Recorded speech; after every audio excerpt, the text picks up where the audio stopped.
Welcome back to my channel, and if you're new here, welcome. If you don't know who I am, my name is Andrea, and I'm on a journey of building up my mental toughness.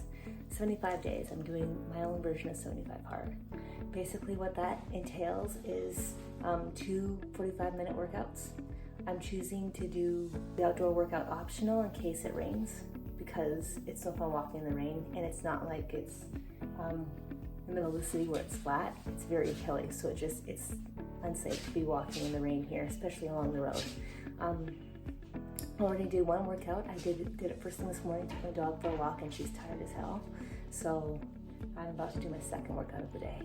So follow along. And I'm also kind of learning to do a very challenging move. It's challenging for even people who are advanced in yoga, but I'm doing it. If I can actually accomplish this, it'll prove to me how strong I actually am, despite my hemiplegia. And if you want, I can go through the details of hemiplegia in a separate video. You just let me know, comment below if you have any questions about that. But anyway, I'm gonna get started with my calisthenics workout first, and then we're gonna go on to building up the prep for my one-armed crow pose. So if you want to follow along with that journey, make sure you hit subscribe so you don't miss any updates, and just follow along in this video. So my next move is a high plank hold, and you'll get a pretty glimpse of what my hemiplegia looks like.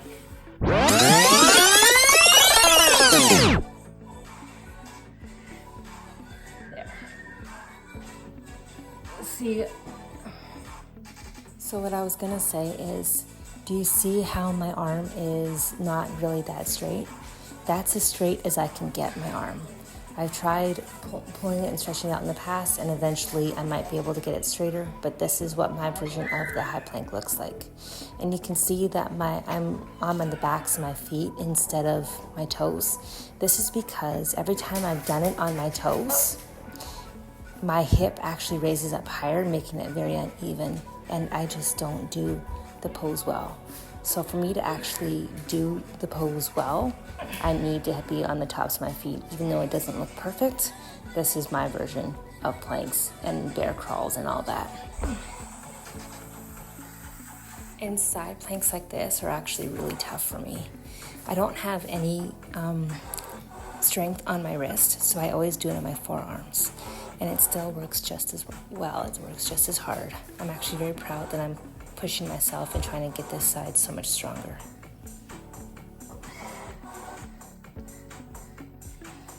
Just so you guys can see that I am drinking water.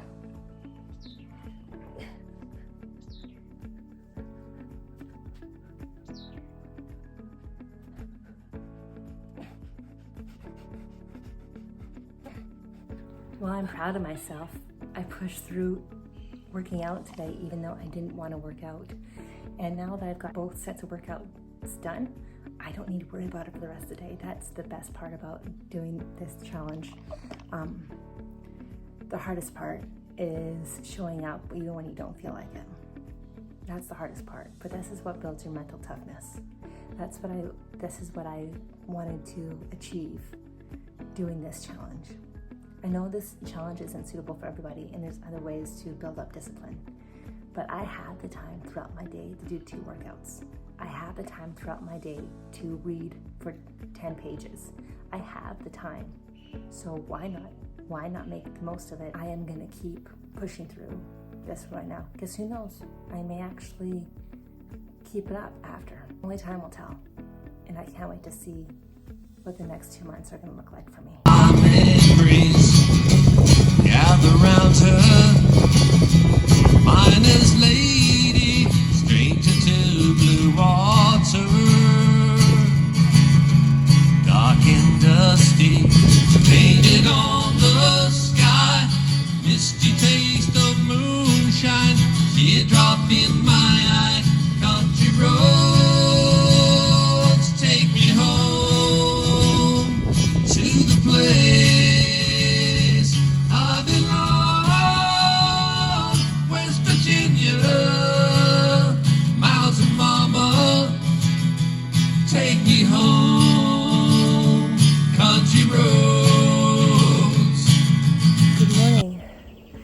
It's a beautiful morning out, And I didn't record the last couple mornings because nothing really much was exciting. I took a couple days off from walking because my legs were really sore, and my older pup there could have used an extra day off. So here we are, we're walking. When I got out of bed, once she saw me get my shoes, she was excited and raring to go. So I already did my reading. I started this new book. So far I'm enjoying it. I'm about 60 pages in. My approach to this challenge is probably a little unconventional because, well, like I said, I'm doing the 2 45-minute workouts. And the one that's supposed to be an outdoor workout is always going to be weather permitted. And if I decide to take rest days off from walking, it'll most likely be both workouts being inside. Just because I'm a little self-conscious in a way to be doing my workouts outside or having other people watch me do yoga or calisthenics or something. Perhaps throughout the rest of these 55 days that I will get over that little uncomfortableness. Right now, we're coming up to a road, and even though it's very quiet, it is better safe than sorry to not be on my phone while walking along the road.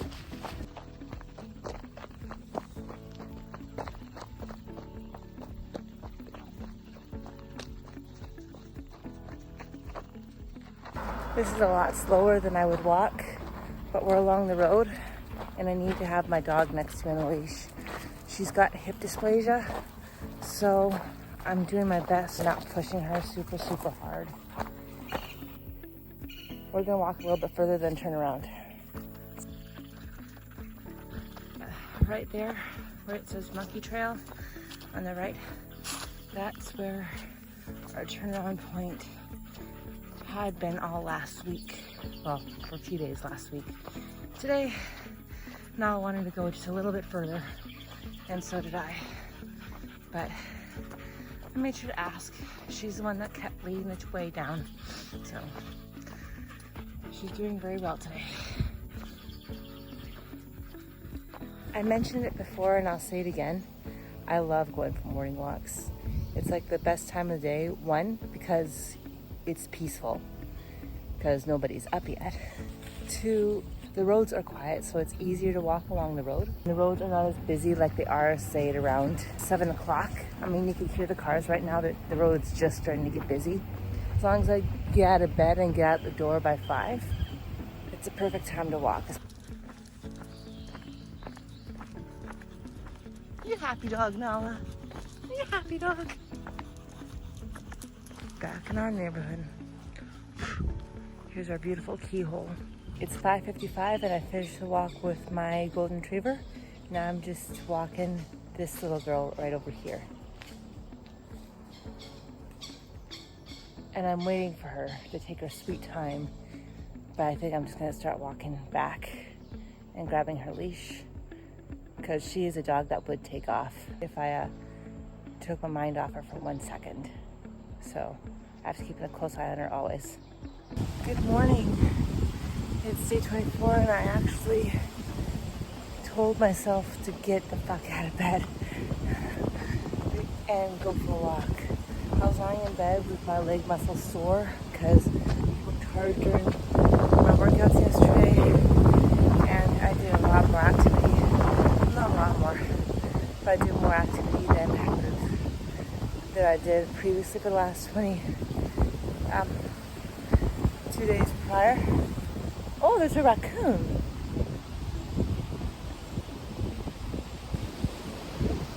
Oh, that was interesting. I've never seen an actual raccoon here. Other than that was a monkey. Interesting. That was really cool. My muscles were a little tired today. I just was not wanting to walk. Today I'm really not up for it. But I decided to get it done anyway because my dog is so happy when I take her for walks. Yesterday was kind of funny because after my workout, my mom told me that my smaller dog was going crazy because she wanted to walk, and she didn't know that I was on our deck exercising. So she waited by my door, but then she realized I was on the deck, and then she came over to me as I was working out, looked at my face like, come on, get up, let's go. But my mom's like, you just totally depressed Poga.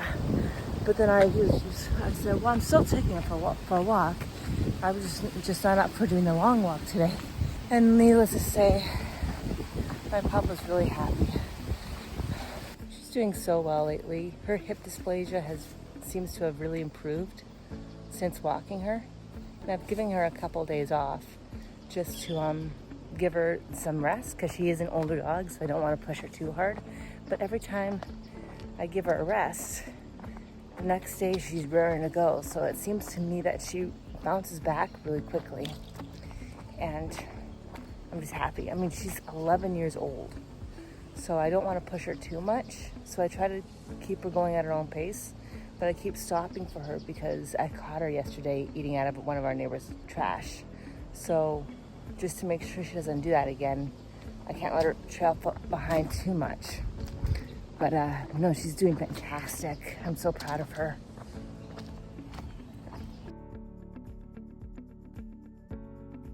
So I want to share a little reflection with you right now, because I just thought of this. So I was telling my mom that I really did not want to walk this morning, and just felt, because I woke up, I fell right back asleep when I woke up. But I told my mom that I just was not up for walking again this morning, because I woke up and my legs were killing me from my workouts yesterday. And she said, well, good on you for getting up and walking. And it just made me think that I must be really changing in a way, because the old me would have just stayed in bed, would have gone back to sleep and stayed in bed. And even though I took the day off yesterday from walking, I still got up and I worked out. I like that I have some accountability with this challenge. This challenge has given me the accountability that I think that I needed. I think I'm going to cut the video off here. We'll continue on with my weekly reflections next week. So thank you guys so much for watching. If you like this type of content, make sure you hit subscribe, and so you don't miss any more updates on my upcoming weeks with 75 Hard. Thanks again for watching, and I'll see you soon. Bye.